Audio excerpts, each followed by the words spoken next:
कि लू इतना ज़्यादा ताकतवर हो चुका है। एनिमी भी काफ़ी ज़्यादा हैरान था, लेकिन फिर लिन को हराने के लिए उसका एनिमी एक तालिस्मान का यूज़ करता है और तभी अचानक से सिस्टम लिन को बताता है कि ये तालिस्मान का सामना तुम नहीं कर सकते। लिन कुछ भी करो लेकिन उससे बच जाओ। सिस्टम उसको रिकमेंड करता है कि तुम अपने हेवनली गेट का यूज़ करो जिससे कि वो टेलिस्मैन मेल्ट हो जाएगा, लेकिन ये मूव काफ़ी ज़्यादा रिस्की है। तभी एन एनिमी तालिस्मान की हेल्प से लिन के ऊपर हमला करता है, लेकिन तभी उसका अटैक ब्लॉक हो जाता है क्योंकि वहां पर लाना पहुंच चुकी थी और उसने एनिमी के अटैक को रोक लिया था। लेकिन अचानक से तभी लाना का ध्यान भी डिस्ट्रैक्ट हो जाता है और वह एनिमी उसके ऊपर भी हमला कर देता है। लाना को वह तलेमान लगता है, उससे पहले ही वहां पर लिन आ जाता है और अपने हेवनली गेट की मदद से उस अटैक को ब्लॉक कर लेता है। और जैसे ही लिन उसके अटैक को रोकता है, लाना अपने स्वर्ड की मदद से उसके ऊपर फिर से हमला करती है और वह वहां से चला जाता है। और तभी लिन अपने घुटनों पर गिर जाता है और बोलता है कि शायद वह हेवनली गेट के यूज करने की वजह से ये उसका साइड इफेक्ट है। लाना उसके पास आती है और बोलती है कि क्या तुम्हें बहुत ज्यादा दर्द हो रहा है? लिन, शायद हमें तुम्हें डॉक्टर को दिखाना चाहिए। तभी लिन बोलता है कि नहीं लाना, मेरे को डॉक्टर की जरूरत नहीं है, मैं शायद कुछ देर में ठीक हो जाऊंगा। लेकिन यह सब देखकर लाना बहुत ज्यादा दुखी थी क्योंकि उसको लग रहा था कि वो लिन को प्रोटेक्ट नहीं कर पाई। वो ये भी कहती है कि मैं बस इस एकेडमी में इसीलिए आई हूँ ताकि मैं दूसरों को प्रोटेक्ट कर सकूं। लाना को लिन के ऊपर यह भी भरोसा होता है कि वह एक दिन बहुत ही बड़ा काम करेगा, लेकिन तब तक के लिए लाना उसको प्रोटेक्ट करना चाहती है। ज्यादा शोर शराबा सुन के वहां पर टीचर आ जाते हैं और बोलते हैं कि आखिर यहाँ पर क्या चल रहा है।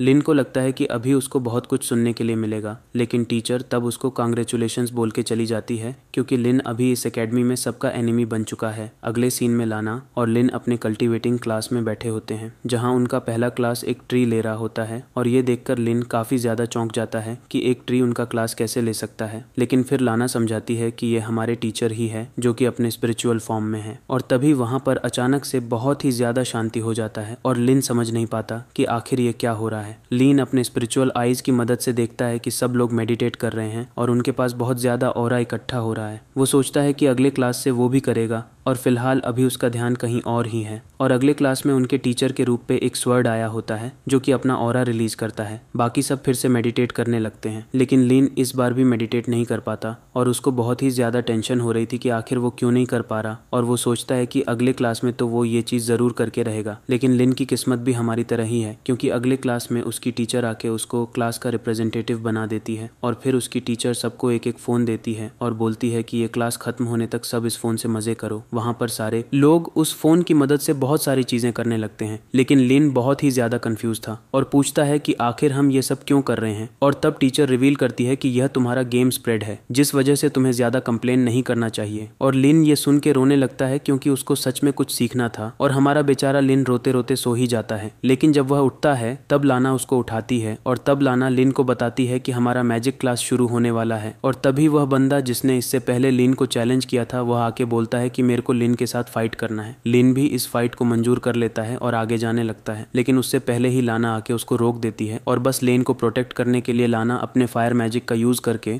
उस बंदे के ऊपर हमला करती है। लेकिन वो बंदा लाना के अटैक को बहुत ही आसानी से रोक देता है, लेकिन यहाँ पर लाना नहीं रुकती और उसके ऊपर हमला करते रहती है जहाँ पर वो सिंगल हैंडेड लेस को संभाल रहा होता है। और लाना यहाँ पर भी नहीं रुकती और वो ऊपर उठ के अपने आप को पूरे फ्लेम्स में कवर कर लेती है और वो उसके ऊपर हमला करती है। लेकिन वो बंदा तब अपना प्रोटेक्टिव बैरियर को एक्टिवेट कर लेता है। तभी सिस्टम लिन को बोलती है कि अपना स्पिरिचुअल आइज का यूज करो और देखो। और जैसे ही लिन अपने स्पिरिचुअल आइज की मदद से देखता है उसे उस बंदे के प्रोटेक्टिव प्लेयर की सबसे वीकेस्ट पॉइंट दिख जाती है। दूसरी तरफ लाना अभी भी उसके ऊपर अटैक कर रही थी, लेकिन वो बंदा अभी अपना सबसे खतरनाक मूव चलने वाला था। लेकिन उसके अटैक करने से पहले ही लाना ने एक और अटैक करके उसके प्रोटेक्टिव बैरियर में एक क्रैक ला दिया। और तभी वो बंदा बोलता है कि तुमने अभी तक भी बिल्कुल भी कल्टीवेटिंग अच्छे से प्रैक्टिस नहीं की है, इससे पता चल रहा है कि तुम कितनी ज्यादा वीक हो। और फिर वो अपने अटैक्स की मदद से लाना को बहुत ही दूर फेंक के उसके ऊपर अटैक करने लगता है। लेकिन लाना को वो अटैक लगता उससे पहले ही लिन उसके सामने आ जाता है और अपना हेवनली गेटवे का यूज करते हुए उस अटैक को ब्लॉक कर देता है। वहाँ एक इतना बड़ा ब्लास्ट होता है जिसको देख के सब लोग बहुत ही ज्यादा चौंक गए थे और सोच रहे थे कि लिन तो गया। लेकिन वो सब तब चौंक जाते हैं जब वो देखते हैं कि लिन बिल्कुल सही सलामत खड़ा होता है। और तब लिन अपने स्पिरिचुअल आइज का यूज करते हुए एक बहुत ही बड़ा ब्लास्ट उसके ऊपर फेंकता है। लेकिन वो बंदा बहुत ही इजीली उस अटैक को डज कर लेता है और अपने चेन्स की मदद से लिन को पकड़ लेता है। लिन को पकड़ने के बाद उस चेन की मदद से उसके ऊपर एक बहुत ही ज्यादा खतरनाक हमला किया जाता है और लिन बहुत ही मुश्किल से उस अटैक को सहता है और उसके बाद मैनेज कर लेता है कि उस अटैक को वो काउंटर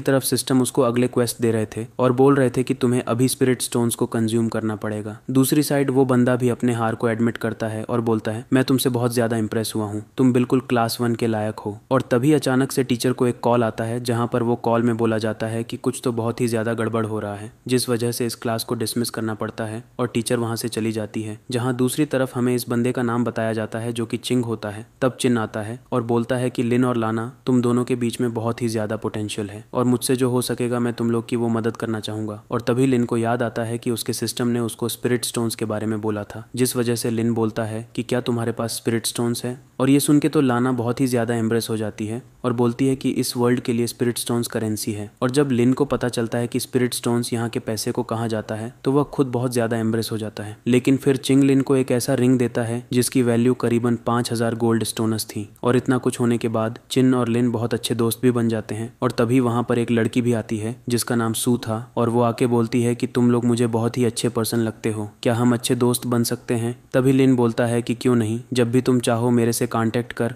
सकती हो। और भाई लोग यहाँ पर जरा लाना का शक्ल तो देखो। और इसके बाद हमें एक सीन दिखाया जाता है जहाँ पर एक गॉड जो कि वही बुढ़ा होता है वो एक सवाल पूछता है और बोलता है तो होने वाले बैटल ऑफ फ्रीडम के लिए आप कौन से पार्टिसिपेंट को या फिर स्टूडेंट को चुनने वाले हो। तब टीचर कहती है कि मेरे को लिन से काफी ज्यादा उम्मीदें हैं। दूसरी तरफ हम सिस्टम को देखते हैं जो कि लिन से कहता है तुम्हें बैटल ऑफ फ्रीडम में पार्टिसिपेट करने के लिए पूरे एकेडमी में टॉप 50 स्टूडेंट्स में से आना पड़ेगा। और अगर तुम इस क्वेस्ट को पूरा कर लेते हो तो तुम्हें खुद के लिए एक प्राइवेट वेपन भी मिल सकता है। लेकिन अगर तुम गलती से भी इस क्वेस्ट को फेल कर जाते हो तो तुम्हें एक लड़की में कन्वर्ट कर दिया जाएगा, वो भी पूरे 1 साल के लिए। अब अगले सीन में हमें लिन को दिखाया जाता है जो कि एक बहुत ही अंधेरी सी जगह पर होता है और उसके सामने एक आईना होता है। और उस आईने में लिन की परछाई तो नहीं दिख रही थी लेकिन लिन की फीमेल वर्जन जरूर दिख रही थी। और लिन कुछ भी समझ नहीं पा रहा होता है कि आखिर वो अचानक से कहाँ पर आ गया। और तभी उसकी फीमेल वर्जन जो कि आईना के अंदर से हंसती है और बोलती है कि लिन मैं तुम ही हूँ। और लिन एक लड़की की बॉडी में आना बहुत ही ज्यादा अच्छा फील करता है। और तभी अचानक से लिन उठता है और बोलता है कि अरे ये सपना था, ये सपना इतना ज्यादा असली कैसे लग रहा था, जरा भाई इसके सपने देखो, ये सपने तो भाई हमें कभी नहीं आए। वेल लिन बोलता है कि अभी मुझे कुछ भी करके टॉप 50 में तो आना ही होगा। और इसके बाद लिन सिस्टम से पूछता है कि अगर मैं 130 स्पिरिचुअल स्टोन्स को खा लूं तो मैं लेवल 7 पे पहुंच जाऊंगा, क्या मैं सही बोल रहा हूँ। तब सिस्टम बोलती है कि हाँ, लेवल 7 पे पहुंचने के लिए तुम्हारी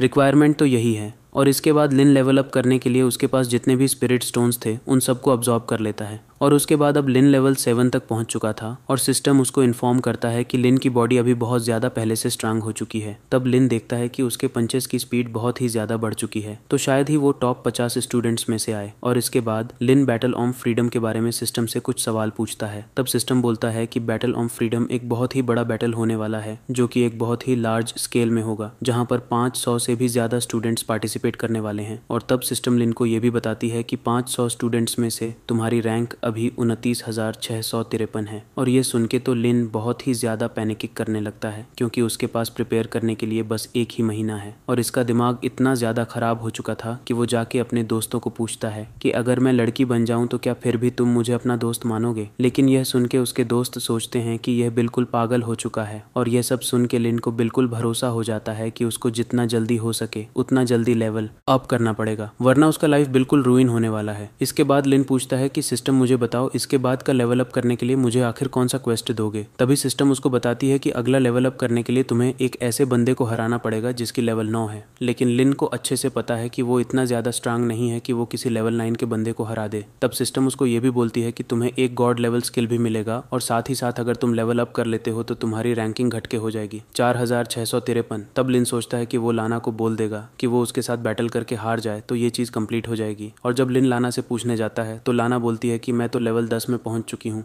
और लिन को सच में एक ऐसी मदद पूछने में लाना से बहुत ही ज़्यादा शर्म भी आ रही थी और इसीलिए वह चिंग के पास जाता है जहाँ पर वह बोलता है कि तुम लेवल 9 के हो, प्लीज़ मुझसे हार जाओ। लेकिन तब चिंग बोलता है कि मैं हार तो जाऊं लेकिन ये चीज़ बिल्कुल भी सही नहीं होगी। लिन ये एक चीटिंग माना जाता है, लेकिन अगर तुम्हें मुझसे फाइट करना ही है तो मैं तुम्हें अपनी वीकनेस ज़रूर बता सकता हूँ। लेकिन इस चीज़ के लिए लिन मना कर देता है क्योंकि वो उसकी वीकनेस को बिल्कुल भी नहीं जानना चाहता। हार मान के हमारा बेचारा लिन फिर से लाना के पास जाता है और इस बार वो घुटने में बैठ के बहुत ही ज़्यादा नर्वस लग रहा था। और तब लाना सोच रही थी कि लिन आखिर ऐसे घुटनों में क्यों बैठा है, कहीं ये अपनी फीलिंग्स मेरे को बताने तो नहीं वाला। और तब वो अलग ही खुश होते हुए कहती है कि हमें एक दूसरे की मदद तो करनी ही चाहिए।